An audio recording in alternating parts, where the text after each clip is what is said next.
Welcome, y'all. Thank you so much for tuning back in. We got another episode, y'all, of me watching shows, reacting to shows. Again, they're all a theme. I'm gonna guess what the theme is. Last time I forgot to answer what my guess was. It was a Latino comedy. But anyway, we out here. We're watching this one. We're gonna guess what the theme is. Once again, wanna say hello to our little decoration wall right here. As you can see, we got two important women. They happen to be black women, and that's very cool because it's Black History Month. And we also got a flag, and we got this, which I got from protesting with Sunrise Movement. So that's it. Love y'all. We're gonna get into watching these shows, especially because I could spend all day talking about these people, especially Marsha P. Anyway. In 1950-60, in Taiwan and Hong Kong, they began to have some film festival only has the homosexual related themes. Chinese doesn't really have a word for homosexual like an official word. Comrade in Chinese means 同志, 同 is same, 志 means aspiration or goals for life. So it means we are the same group of people who share the same interest and same gender like orientation. After the film festivals, people in mainland China also began to use that. I don't care if you're gay as long as Interesting. you force it on me. I don't know anything about Chinese. What the fuck? See, literally you're so sensitive. I just said I don't care if you're gay. No, you said you don't care as long as I hide it from you.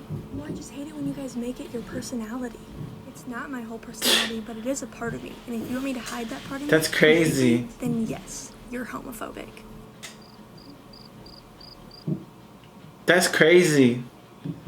Oh my gosh. Damn. That's crazy.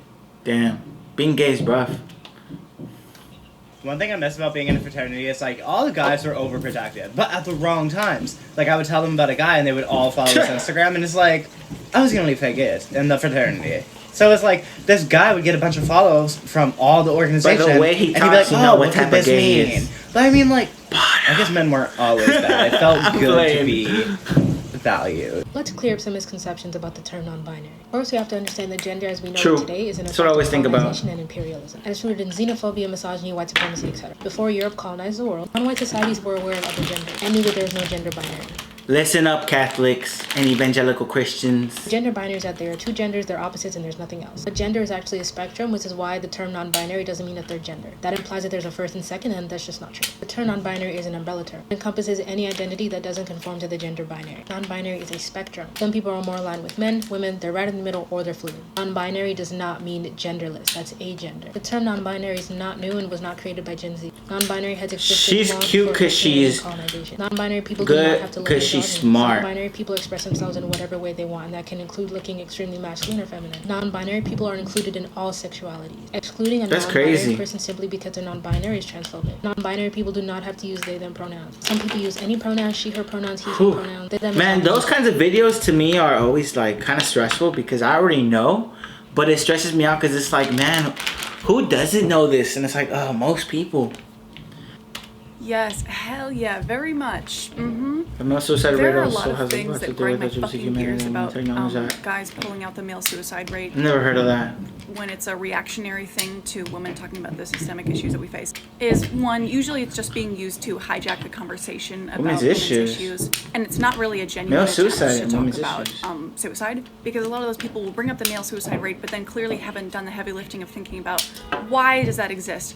It's because of toxic masculinity and the stigma about men talking about their feelings, be like which that, is though. rooted in homophobia and a fear of feminization because mental That's illness true. and depression and talking about feelings is seen as effeminate. And they will also not realize that a significant majority of that male suicide rate statistic is made up by LGBTQ plus men, but those guys would refuse to change their homophobic behavior. And another note on the statistic itself, generally men and women attempt suicide at the same rate, meaning men and women want to die at equal rates. The male suicide rate is most often higher because they tend to be more successful. LOL, or not LOL, but that's so interesting. That's so interesting. Fuck. What did that get? A lot of people are so stupid using those kinds of statistics. I was once you know why I watch this shit? Just because I want to know what the fuck is the crazy people thinking. But I was watching this PragerU video, and in the PragerU video they were talking about basically kind of like what they're saying, talking about how like, oh, male suicide is going up. In the PragerU video, they were using that to justify their argument, which was that something about why BLM is bad and something to do with suicide. They just love using this argument of men, because men, okay, it's kind of like what she said. Men are super hyper masculine, which is rooted in homophobia and sexism, and that leads to, and then basically what PragerU was saying, that in reality what's going on is men aren't allowed to be masculine, and that's why they're being them, rather than the problem is masculinity. He's thinking the problem is that they're not allowed to be masculine like before. Like back in the day, they were more masculine. My whole point was, it's fucking crazy people like PragerU pushing this bullshit, pushing bullshit ideas. They are the ones who bring it up, and then not just them, fucking Fox News. Actually, nowadays they're even crazier people than Fox News. I don't even know their name. OAN, fucking American fucking bullshit. Anyway, yeah, that shit's crazy. But what she was saying, a male suicide statistic is brought up in contexts of talking about female oppression. Yeah, it's like changing the conversation. Yeah, that's changing the conversation, and they're not trying to get to the root cause of the problem, because male suicide is brought on by their toxic masculinity. And it's usually like LGBT men who are committing suicide, not straight white men. So it's very kind of annoying. But this, I guess also what I'm saying is the reason why they love, they meaning whoever used this argument, the reason why they love it so much is because it's so fluid. You could use it in a binary of like race politics too, where you're looking at things in that perspective, and you're also just looking at what a man would do from that culture, aka that race, or that nationality, or that creed. You know, so toxic masculinity is just everywhere. I mean, when it comes to women, when it comes to LGBT, when it comes to race issues, it's just always such a bad thing. You know, is because PragerU makes those arguments, it makes me feel like it's less valid, just off of the bat, even without really thinking about it. But once you think about it, it's obvious. It's just people. These people are so fucking backwards. They don't even think that men inherently have a more advantage than women. They don't think that. How could you not think that? It's so stupid. Anyway, we go on a tangent about that all the time. Anyway, let's go on to the next video. The way that homophobia runs rampant amongst straight men, as if straight men don't live their life to impress other men. A majority of straight men will do and say just about anything for validation from other men. Preach. But yet you have a problem with a man dating another man. Baby, at least that motherfucker got a title. You doing the shit you do for free. And there's never any limitations. You motherfuckers will sit in jail and or in a grave trying to get validation from men. But you have a problem with the gays. I don't understand how the fuck that makes sense to y'all. Yeah, I've been to prison. I'm a felon. I'm also They don't gay. think about but it. You know what else I am? Pretty fucking fabulous. To queer horror fans, the importance of A Nightmare on Elm Nice. Street 2 cannot be understated. The film has become a cult Why? classic among the LGBTQ community. It also shows that horror is truly a reflection of what society fears most at the time. For me, the fear Jesse had for Freddy was similar to the fear I had regarding my queerness at an early age. It's a movie that is really important to me and was influential in my early years of being a horror fan. Plus, Mark Patton What rocks in happens this in the movie? and this is arguably one of the darkest versions of Freddy Krueger ever. I kind of want to watch that movie because these cassette versions of Freddy Krueger, which is what this one is, are fucking terrifying. I remember one time I was like 7 or 8 and a man sold me one of these videos telling me it was for kids. It was a show for kids. And my parents knew it wasn't, but they still bought it for me and they still let me watch it. And I popped it in, and fucking 15 minutes later, the fucking Freddy Krueger comes out, terrifies the fuck out of me. I'm gonna take a picture of that. I'm gonna watch that with my good date. All right. Maybe I think the reason why it's useful, I think, is because I think in the movie they're gay, and that's like a bad thing. Yeah, I made my guess. When I was a kid, I used to crawl into the sewer system to read Harry Potter after school because I didn't really like going home. I didn't like my mom's boyfriend at the time, who was sort of mean to me. So what I would do is I'd hike out into the small wooded area outside of my elementary These school, gay and I'd find guys this all exposed have high-pitched manhole, and I'd lift the voices. cover off, and I'd drop my backpack down, and then I'd climb down this very moldy ladder, you know, breathing in the fumes. Oh my and gosh, I then have a I'd get high-pitched down to the voice bottom, too. and then I'd crack open my book, sit on my backpack, and read You for know about there an is a hour. documentary called The Gay Voice, right? No. Yeah, it's about like, oh, like, is there such a thing as a gay voice? And A little. Yes and no.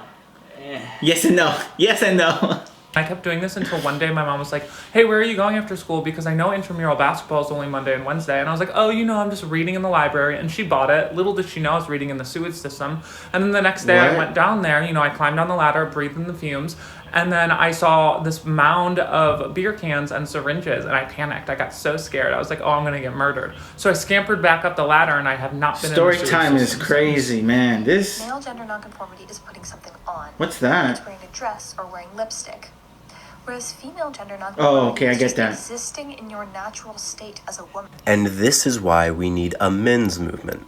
Let me explain. So for women, it's considered gender nonconforming just to exist naturally, not wear makeup, not shave their body hair, etc. But for men, existing naturally is the norm, and it's pretty much the only available option. If they partake in female commodities such as makeup or dresses, then they are inherently breaking gender norms. I like But that doesn't their flow both face. ways. There aren't very many male commodities But- because the feminist movement has secured women's access to most of them.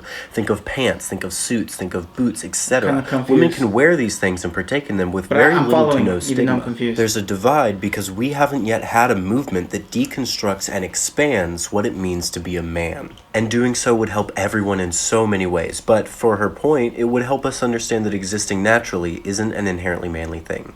I got a question. Interesting. Why do y'all act so gay around the boys? I think what you should be What asking the fuck? is why do we act so straight around the girls? You ever consider that Oh my maybe god. you're the side hoe? Maybe you're the side hoe? Chew on that. Chew on Hollywood that. already has no problem I like casting a that. male and or white hero, and then throwing in a few minority and or female characters to give the impression of inclusivity. You might remember that only recently, John Boyega came out and said what we kind of already Interesting. knew. Disney took advantage of his casting to have their cake and eat it too. They marketed him as a lead Jedi to build hype, even though he wasn't. A black lead? Oh, yeah. That'd be a risky investment. Uh-huh. International audiences don't like black leads, but put him front and center on the American poster. They'll eat it up. Uh-huh. And to add Oh my insult to gosh. injury, they sidelined him further in each subsequent movie. Treat them whatsoever Oh. on the basis of their biological sex. Because if they do, that patient now can file a lawsuit. I hate to break it to you, sweetie, but using the pronouns he, him, and identifying as male doesn't mean you don't have ovaries. There are intersex people and there are non-surgical trans men, and us Bruh. doctors, we know that. This new law does not say that I'm going to get sued for asking these patients about their sex organs. That's my job, and my job to determine what to ask and what to test for. What the law is saying is that I can't discriminate against them or refuse services. I like for the way these they're reasons. dressed. Similarly, it's illegal to discriminate against people based on race. That doesn't mean that in a black patient, I can't talk about diseases that are more common in black people, like sarcoidosis or sickle cell anemia. So stop acting like you have the patient's and doctor's best interests in mind with these ridiculously transphobic posts. Did I make that clear enough for you, or are you still struggling to grasp the concept? Once again, stay in your lane and shut the fuck up. Shut the fuck up. Damn. Medicine. I think that's also really crazy when, like, ideas on gender, sometimes they seem like, oh, it's... Then to you, a discussion about gender is like, whatever. But if you're gender non-conforming, then the discussion about gender can be kind of serious, because once we start talking about doctors, now that person at the beginning was saying, oh, it's illegal. Like, imagine if it was illegal, that doctor would be scared to do their job, basically. So why would you want it to be illegal? But that's my whole point. It's like, oh, damn. Yeah. The doctor's like, God, calm down, because it's like, it's so wrong. Yeah, spreading misinformation. Misinformation. That's why people don't want to take the vaccine right now, because there's so much misinformation. That's so crazy. Anyway, do your own research. But also, that doesn't mean go on Facebook and Instagram. Facebook is not. This is your daily reminder to never get into a fight with a gay person. It doesn't matter how small or like weak they might seem. Every gay person has an unlimited amount of internal suppressed rage that they can access at any point, no matter how. This person is interesting. And I'm just gonna give you an example of what that looks like. I'm not angry right now. I'm actually completely calm. What is she doing? I'm even gonna just sit like this, you know.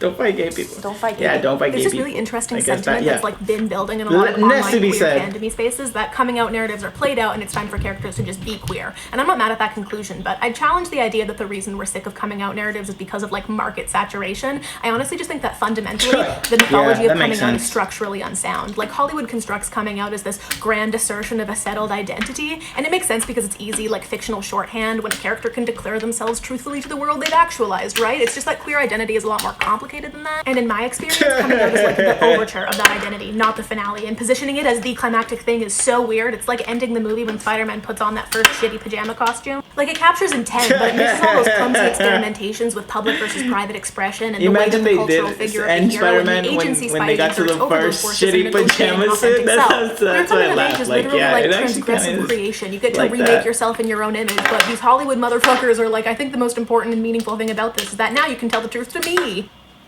Wow. You know, I love these TikToks because TikToks are just so educational. The thing is, you know, they're on TikTok. I wish that they were like in a forum. Like, I don't know. It just needs to be more organized. Like, this is my only problem. That when you go on TikTok, you gotta find it, you know, rather than having a site that's basically all about it. Anyway, so thank you so much for watching this video. I really appreciate you. I really love you. The world is good, even though, you know, politics is not good and corruption is bad. I mean, that's kind of the theme of the video, low key. But also, world is good, life is good. I mean, what do you think? Much people live their life, you know what I'm saying? So we gotta live our life too. We gotta do what we gotta do. These videos are very interesting. I think my favorite one probably has to be the deep ones. I guess the ones about gender. Yeah, I guess the ones explaining gender. Maybe the doctor one. I really like seeing these people though. I think, once again, the theme of the playlist was probably LGBT. Yeah, that's right. That's right. Okay, so goodbye. Thank you so much for watching. Sponsors, us. Want to sponsor us? You watching this? Give us a like. That's how you sponsor us. Give us a comment. That's how you sponsor us. Share. What else? Thank you so much for watching. Subscribe. Give us a like. Follow. Check out my SoundCloud. Check out my Instagram, my Facebook. And also this video was edited by Alfredo. Check out their stuff at the bottom too. Thank you so much. Love you. Have a good night or a good day. Bye.